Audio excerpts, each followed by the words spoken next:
de amor ao próximo. Amém. Qual a diferença entre liberdade e libertinagem? Qual é a diferença de um e outro? Sebastião fez uma cara que sabe.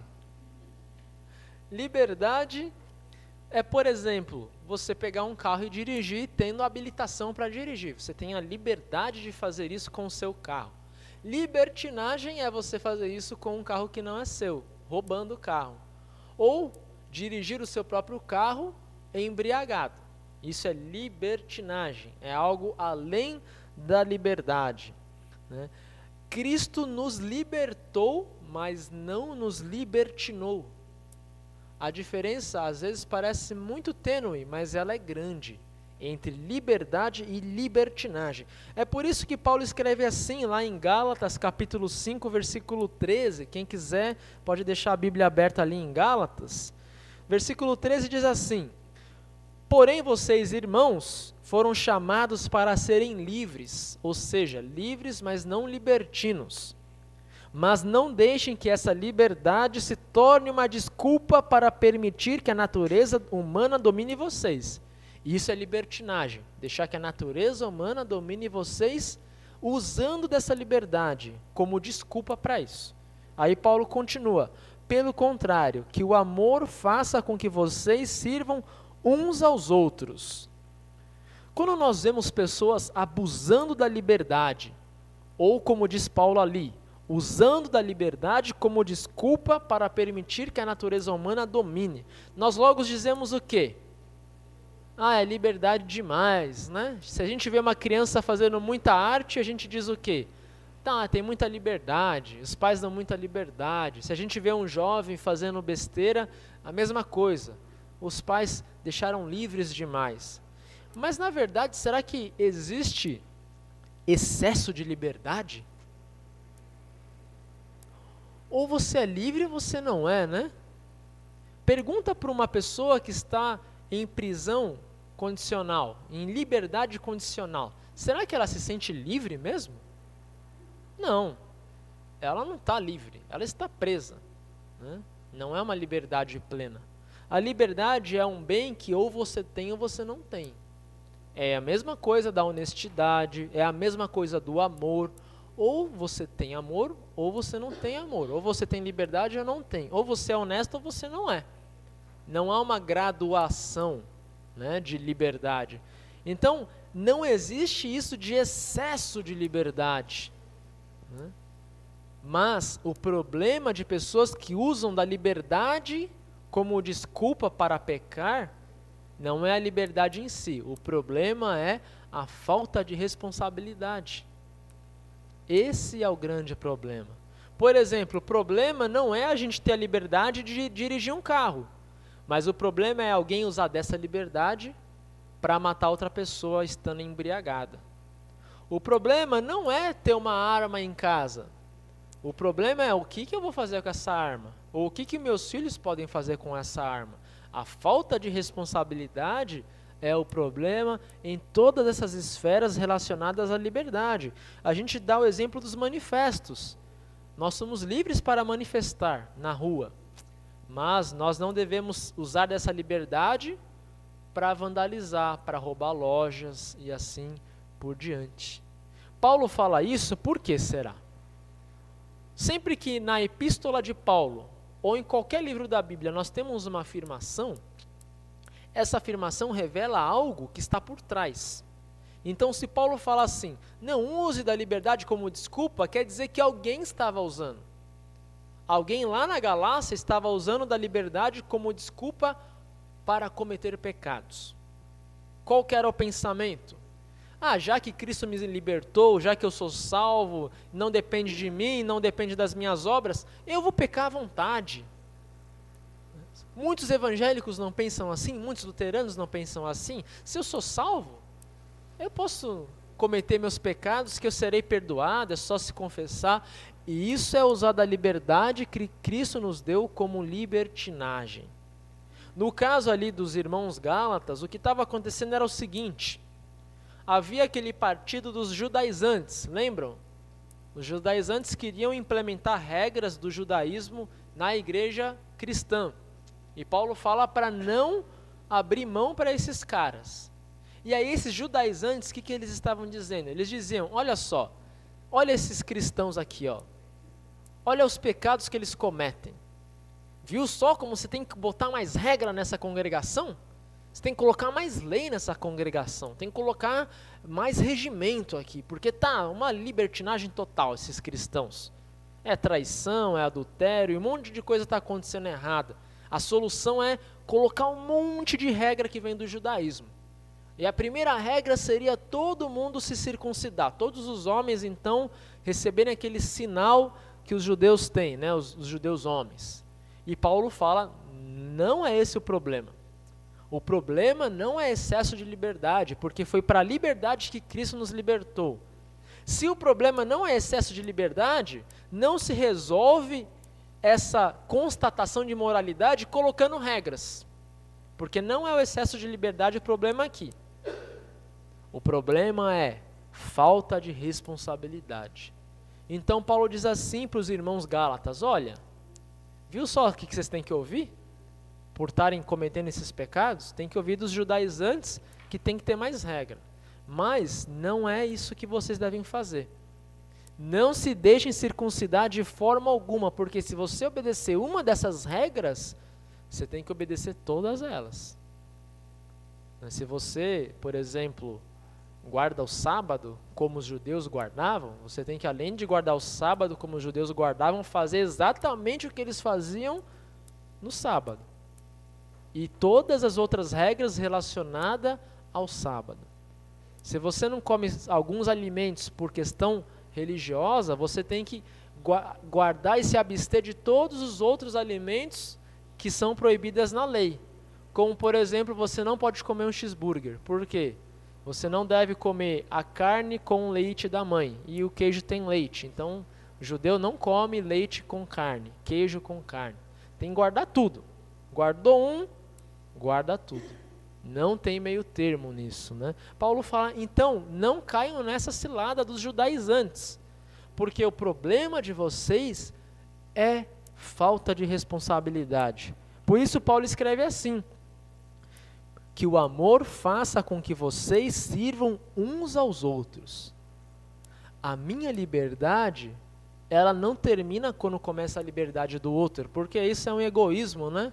Parece que cada um é livre no seu departamentozinho, né? Eu sou livre aonde o outro ainda não é livre, né? Então a minha liberdade termina quando a do outro começa. Não. A liberdade é um bem compartilhado com todos.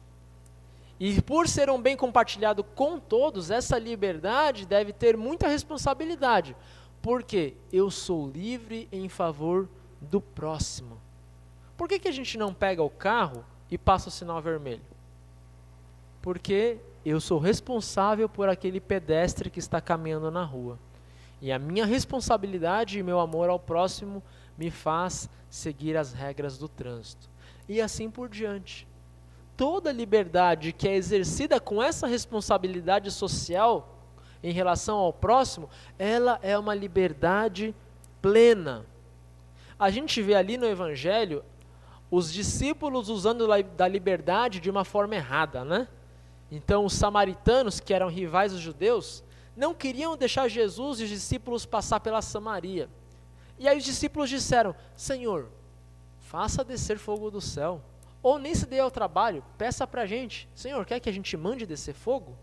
E Jesus fala, não, vamos pelo outro lado. Jesus ensinou aos discípulos que a liberdade de fazer descer fogo do céu não deve ser exercida com seus inimigos só porque são seus inimigos. É muito mais fácil você dar a volta. E preservando assim a vida daquele seu semelhante. Nós vemos o outro jovem que foi convidado por Jesus, venha e me segue. E o jovem usa da sua liberdade, pensando em si mesmo, olha, deixe que eu enterre meus pais, deixe que eu vá despedir da minha família. E Jesus fala, quem usa o arado e olha para trás não serve para o reino de Deus. Por que será? Porque não está usando da liberdade com responsabilidade. O que é usar o arado olhando para trás? Ou olhando para baixo? Quem morou no interior e já viu como que é um arado atração animal sabe do que eu estou falando, né? Então, se você está no arado, em cima lá do arado, e o boi puxando, se você guiar o boi olhando para o chão, tentando deixar a marca reta, no final sai tudo torto. Você tem que fazer o traçado reto olhando para a árvore lá longe e tentando chegar lá, olhando sempre para frente. Se você olhar para o chão ou para trás, vai saindo assim, ó. Você tem que olhar lá longe, né? Para frente. Esse rapaz não, ele olhava para si mesmo, para o umbigo, né? Puxava o arado, olhando para o umbigo. Egoísta, uma liberdade egoísta. Ao contrário do Eliseu, que estava no arado, e aí o Elias chamou Eliseu, jogando a capa sobre ele, e o Eliseu, o que ele fez? Ele deu a mesma resposta que o rapaz do arado deu a Jesus. Deixa que eu vá lá, me despedir da minha família. E Elias fala para o Eliseu, vá, não estou impedindo.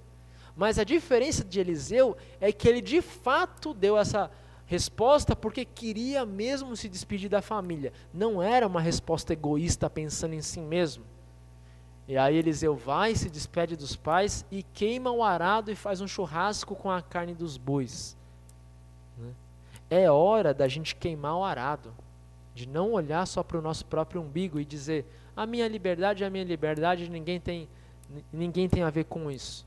É hora de parar com o discurso, por exemplo, a favor do aborto, onde algumas mulheres dizem, o corpo é meu, eu faço o que eu quero.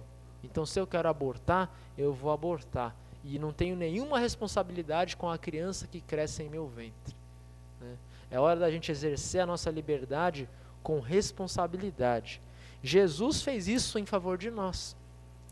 Ele abriu mão livremente de toda a sua glória no céu. Ele escolheu abrir mão dessa glória para habitar entre nós e morrer por nós. E ao fazer isso, Jesus estava exercendo a sua liberdade com responsabilidade. Por quê? Ele fez isso por amor a cada um de nós, por amor a cada ser humano. Ele teve grande responsabilidade por nós, a ponto de oferecer a sua vida, e ele diz assim, não são vocês que tiram a minha vida, sou eu que livremente dou a minha vida, eu sou livre para dar a minha vida por vocês.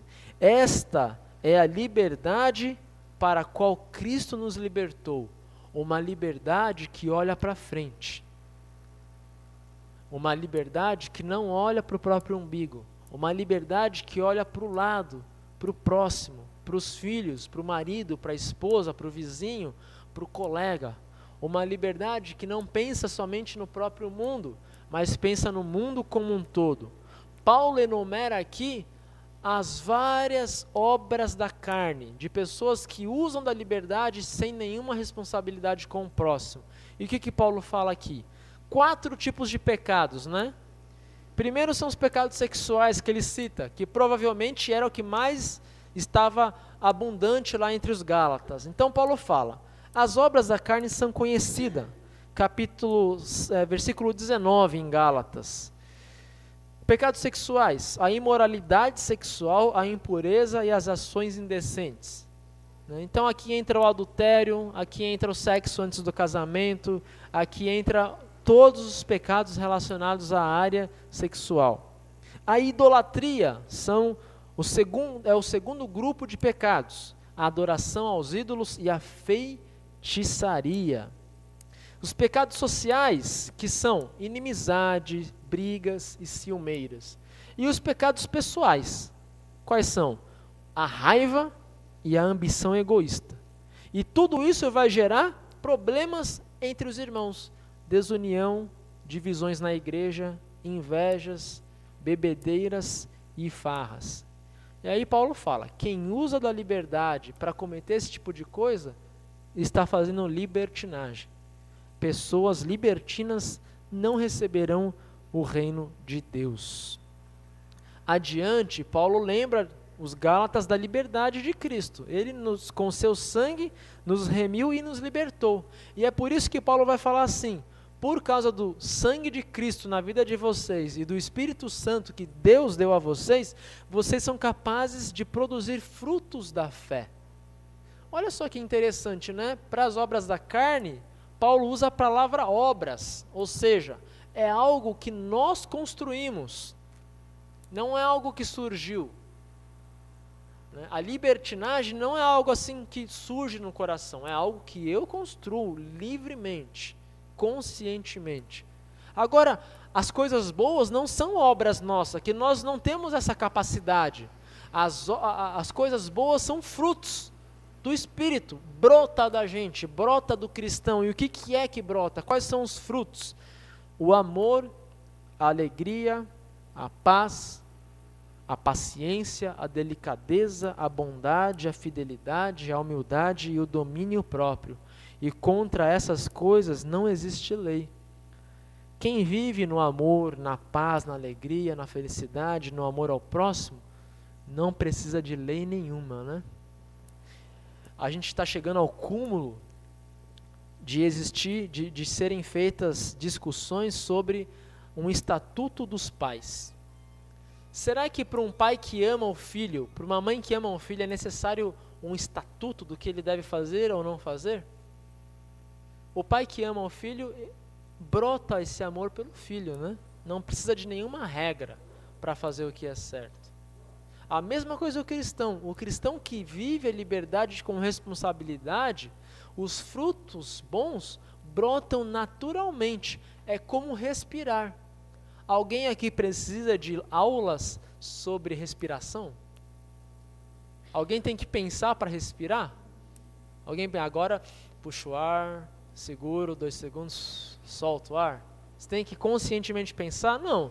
A respiração é um fruto do ser humano, ele faz. As coisas boas na vida do cristão também. Nós não temos que nos esforçar mentalmente para fazer, porque na medida que eu tenho fé e creio em Deus e devolto a minha vida a Deus e ao próximo, os frutos da fé surgem naturalmente. O nosso único trabalho é combater as obras da carne, que a gente sempre tem vontade de cair na libertinagem.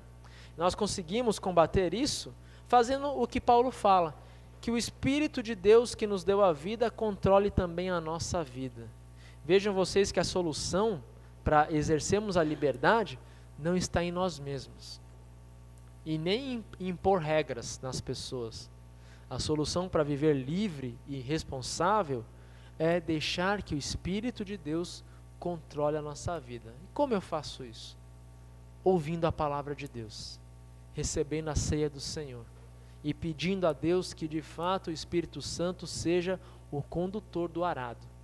Olha só que interessante, se você quiser conduzir o arado da sua vida sozinho, vai sair tudo torto, porque a tentação de olhar para baixo é muito grande, ou para trás, porque ficou para trás. Mas se eu digo, Espírito Santo, toma a rédea do meu arado, da minha vida, e conduz a minha vida avante, e deixa eu descansar sobre os teus ombros, o Espírito Santo conduz a nossa vida. Não foi assim que Jesus fez na cruz? Ele não morreu em nosso lugar, olhando para cima, olhando para frente, olhando para os irmãos que o crucificavam, que somos nós mesmos, e olhando para Deus quando ele morreu, entregando o Espírito nas mãos do Pai. Esse mesmo Jesus é aquele que na Santa Ceia olha para cada um de nós e diz: seus pecados, a sua libertinagem está perdoada no meu sangue. Agora vá para casa e vive livre dos pecados e livre da lei. Que o Espírito de Deus e o sangue de Jesus nos regenerem e nos conserve nesta liberdade, com responsabilidade. Amém.